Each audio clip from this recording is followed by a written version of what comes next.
2026-27ನೇ ಸಾಲಿನಲ್ಲಿ ರಾಜ್ಯಾದ್ಯಂತ ಸರ್ಕಾರದಿಂದ ಶಾಲಾ ಕಾಲೇಜುಗಳ ವಿದ್ಯಾರ್ಥಿಗಳು, ಪೋಷಕರು, ಸಾರ್ವಜನಿಕರಲ್ಲಿ ಓದುವ ಅಭಿರುಚಿಯನ್ನು ಬೆಳೆಸಿ ಮೊಬೈಲ್ ಬಳಕೆಯನ್ನು ನಿಯಂತ್ರಿಸುವ ಉದ್ದೇಶದಿಂದ ಮೊಬೈಲ್ ಬಿಡಿ ಪುಸ್ತಕ ಹಿಡಿ ಅರಿವಿನ ಅಭಿಯಾನವನ್ನ ಅನುಷ್ಠಾನಗೊಳಿಸುವ ಬಗ್ಗೆ ಒಂದು ಸುತ್ತೋಲೆಯನ್ನ ಹೊರಡಿಸಿದ್ದಾರೆ.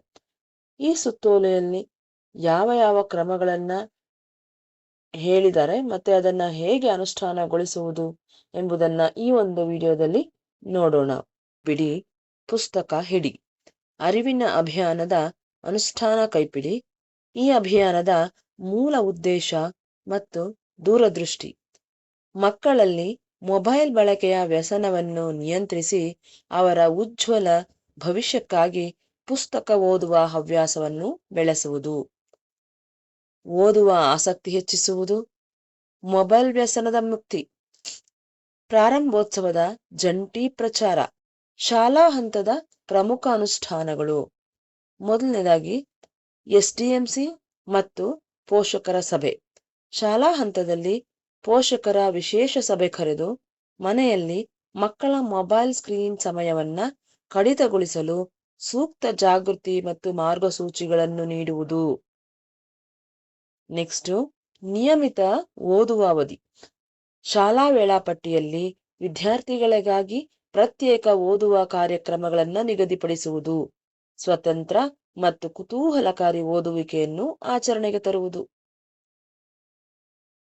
ಪ್ರಾರಂಭೋತ್ಸವದ ಸಂಭ್ರಮ. ಶಾಲಾ ಆರಂಭದ ದಿನವೇ ಅಭಿಯಾನದ ಪೋಸ್ಟರ್ಗಳು, ಕರಪತ್ರಗಳು ಮತ್ತು ವಿವಿಧ ಆಕರ್ಷಕ ಘೋಷಣೆಗಳ ಮೂಲಕ ವಿದ್ಯಾರ್ಥಿಗಳಲ್ಲಿ ಹೊಸ ಚೈತನ್ಯ ಮೂಡಿಸುವುದು. ಕಾರ್ಯಕ್ರಮಕ್ಕೆ ವಿವಿಧ ಇಲಾಖೆಗಳ ಯಶಸ್ವಿ ಸಹಭಾಗಿತ್ವ ಕೂಡ ಇದೆ. ಈ ಅಭಿಯಾನ ಕೇವಲ ಶಾಲಾ ಆವರಣಕ್ಕೆ ಸೀಮಿತಗೊಳಿಸದೆ ಸಮಾಜದ ಪ್ರತಿಯೊಂದು ವರ್ಗಕ್ಕೂ ತಲುಪಿಸಲು ಡಿಎಸ್ಸಿಆರ್ಟಿ ಇತರೆ ಇಲಾಖೆಗಳೊಂದಿಗೆ ಪ್ರಬಲ ಒಕ್ಕೂಟವನ್ನು ರಚಿಸಿದೆ.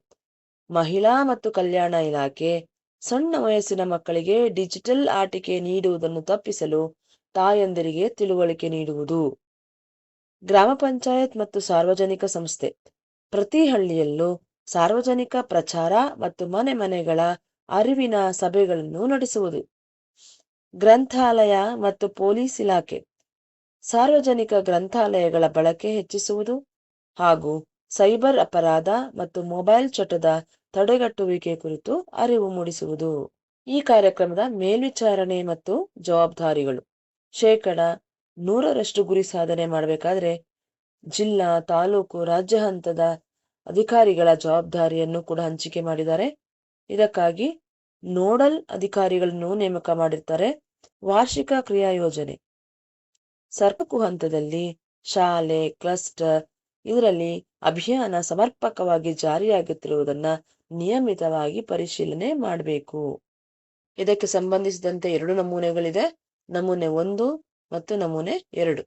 ನಮೂನೆ 1 ಶಾಲಾ ಹಂತದ ನಮೂನೆ ಆಗಿರುತ್ತೆ. ನಮೂನೆ 2 ತಾಲೂಕು. ನಮೂನೆ 2 ಮೊಬೈಲ್ ಬಿಡಿ ಪುಸ್ತಕ ಹಿಡಿ.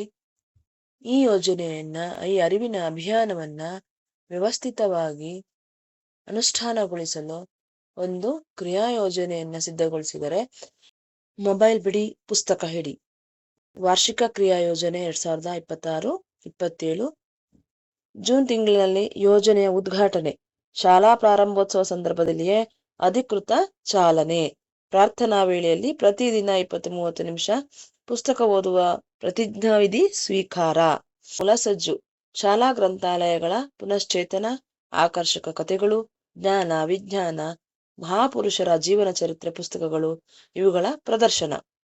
ಓದಿನ ಅವಧಿ. ವಾರದಲ್ಲಿ ಕನಿಷ್ಠ 1 ಅವಧಿಯನ್ನ ಕಡ್ಡಾಯವಾಗಿ ಉಚಿತ ಓದಿನ ಅವಧಿ ವೇಳಾಪಟ್ಟಿಯಲ್ಲಿ ನಿಗದಿಪಡಿಸುವುದು. ಆಗಸ್ಟ್ ಮತ್ತು ಸೆಪ್ಟೆಂಬರ್ ತಿಂಗಳುಗಳಲ್ಲಿ ದೇಶಭಕ್ತಿ ಪರಿಚಯ. ಆಗಸ್ಟ್ ತಿಂಗಳಲ್ಲಿ ಸ್ವಾತಂತ್ರ್ಯ ಹೋರಾಟಗಾರರ ಕುರಿತು ಓದುವ ಪ್ರೇರಣಾದಾಯಕ ಪುಸ್ತಕಗಳ ವಾಚನಕ್ಕೆ ಪ್ರೋತ್ಸಾಹ. ಓದಿದ ಪುಸ್ತಕಗಳ ಆಧಾರದ ಮೇಲೆ ದೇಶಭಕ್ತರ ಕುರಿತು ಪ್ರಬಂಧ ಮತ್ತು ಆಶುಭಾಷಣ ಸ್ಪರ್ಧೆಗಳ ಆಯೋಜನೆ. ಸೆಪ್ಟೆಂಬರ್ ತಿಂಗಳಲ್ಲಿ ಶಿಕ್ಷಕರಿಂದ ವಾಚನ, ಶಿಕ್ಷಕರು ತಮಗಿಷ್ಟವಾದ ಪುಸ್ತಕವಾದ ಒಂದು ರೋಚಕ ಅಧ್ಯಾಯವನ್ನ ವಿದ್ಯಾರ್ಥಿಗಳ ಮುಂದೆ ಓದಿ ಜ್ಞಾನವನ್ನ ಹಂಚಿಕೊಳ್ಳುವುದು. ಶಿಕ್ಷಕರೇ ಮಾದರಿಯಾಗಿರುವುದು. ವಿದ್ಯಾರ್ಥಿಗಳಿಂದ ಪುಸ್ತಕ ಪರಿಚಯ. ವಿದ್ಯಾರ್ಥಿಗಳು ತಾವು ಓದಿದ ಅತ್ಯುತ್ತಮ ಪುಸ್ತಕದ ಬಗ್ಗೆ ತರಗತಿಯಲ್ಲಿ 5 ನಿಮಿಷಗಳ ಕಾಲ ಪರಿಚಯಿಸುವುದು. ಅಕ್ಟೋಬರ್ ಕಾರ್ಯಕ್ರಮಗಳು: ಪುಸ್ತಕ ವಿಮರ್ಶೆ ಮತ್ತು ದಸರಾ ಓದು. ಪುಸ್ತಕ ವಿಮರ್ಶೆ: ವಿದ್ಯಾರ್ಥಿಗಳು ಓದಿದ ಪುಸ್ತಕದ ಸಂಕ್ಷಿಪ್ತ ವಿಮರ್ಶೆ ಅಥವಾ ಸಾರಾಂಶವನ್ನು ಒಂದು ಸಣ್ಣ ನೋಟ್ಬುಕ್ನಲ್ಲಿ ವ್ಯವಸ್ಥಿತವಾಗಿ ಬರೆಯುವಂತೆ ಪ್ರೇರೇಪಿಸುವುದು. ದಸರಾ ರಜೆ ಓದು. ದಸರಾ ರಜೆಯ ಅವಧಿಯಲ್ಲಿ ನಿರಂತರ ಓದಿನ ಹವ್ಯಾಸ ಮುಂದುವರಿಸಲು ಪ್ರತಿ ವಿದ್ಯಾರ್ಥಿಗೂ ಕನಿಷ್ಠ 2 ಉತ್ತಮ ಪುಸ್ತಕಗಳನ್ನು ಮನೆಗೆ ನೀಡುವುದು. ನವೆಂಬರ್ ಕನ್ನಡದ ಸಾಹಿತ್ಯ ಮಾಸ.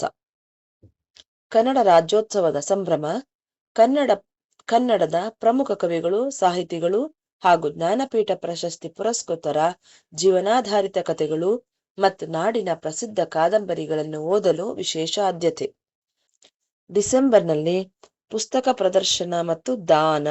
ಹಂತದಲ್ಲಿ ಪ್ರಕಟಿತ ಹಾಗೂ ಸಂಗ್ರಹಿಸಲಾದ ವೈವಿಧ್ಯಮಯ ಜ್ಞಾನಕೋಶ ಮತ್ತು ಪುಸ್ತಕಗಳ ಬೃಹತ್ ಪ್ರದರ್ಶನ ಆಯೋಜನೆ. ಪೋಷಕರ ಆಹ್ವಾನ.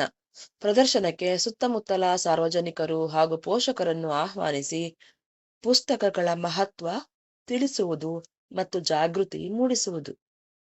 ಪುಸ್ತಕ ದಾನ ಅಭಿಯಾನ. ಹಳೆಯ ವಿದ್ಯಾರ್ಥಿಗಳಿಂದ ಮತ್ತು ಸಮುದಾಯದಿಂದ ಶಾಲಾ ಗ್ರಂಥಾಲಯದ ಸಮೃದ್ಧಿಗಾಗಿ ಸ್ವೇಚ್ಛೆಯಿಂದ ಪುಸ್ತಕಗಳನ್ನು ದೇಣಿಗೆಯಾಗಿ ಪಡೆಯುವುದು.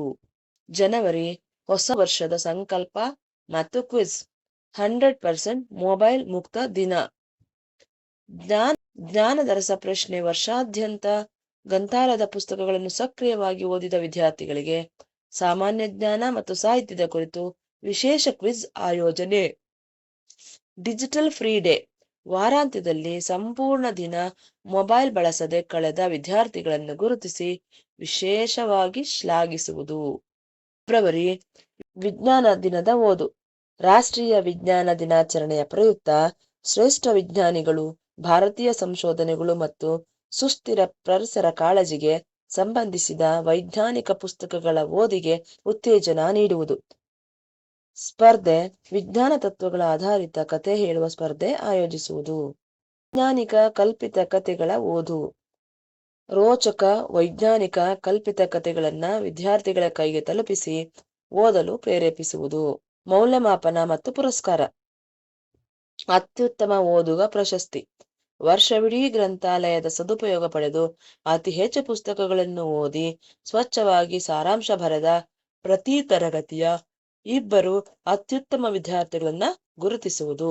ಶಾಲಾ ವಾರ್ಷಿಕೋತ್ಸವ ಸಮಾರಂಭದಲ್ಲಿ ವೇದಿಕೆ ಮೇಲೆ ಗಣ್ಯರ ಸಮ್ಮುಖದಲ್ಲಿ ಇವರಿಗೆ ಪ್ರಶಸ್ತಿ ಪತ್ರ ಹಾಗೂ ಜ್ಞಾನದ ಪುಸ್ತಕಗಳನ್ನು ನೀಡಿ ಸನ್ಮಾನಿಸುವುದು. ಪರೀಕ್ಷಾ ತಯಾರಿ ಮತ್ತು ನಿಯಮಿತ ಓದು. ಮಾರ್ಚ್ ಕೊನೆಯ ತಿಂಗಳಲ್ಲಿ ಪಠ್ಯ ಪುಸ್ತಕಗಳ ವ್ಯವಸ್ಥಿತ ಓದು. ಪರೀಕ್ಷಾ ಸಮಯ ಹತ್ತಿರ ಆಗ್ತಾ ಇರೋದ್ರಿಂದ ದಿನನಿತ್ಯ ಓದಿನ ಅವಧಿಯನ್ನು ಪಠ್ಯ ಪುಸ್ತಕಗಳ ಸುಲಭ ಹಾಗೂ ವ್ಯವಸ್ಥಿತ ಪುನರಾವರ್ತನೆಗೆ ಬಳಸುವುದು.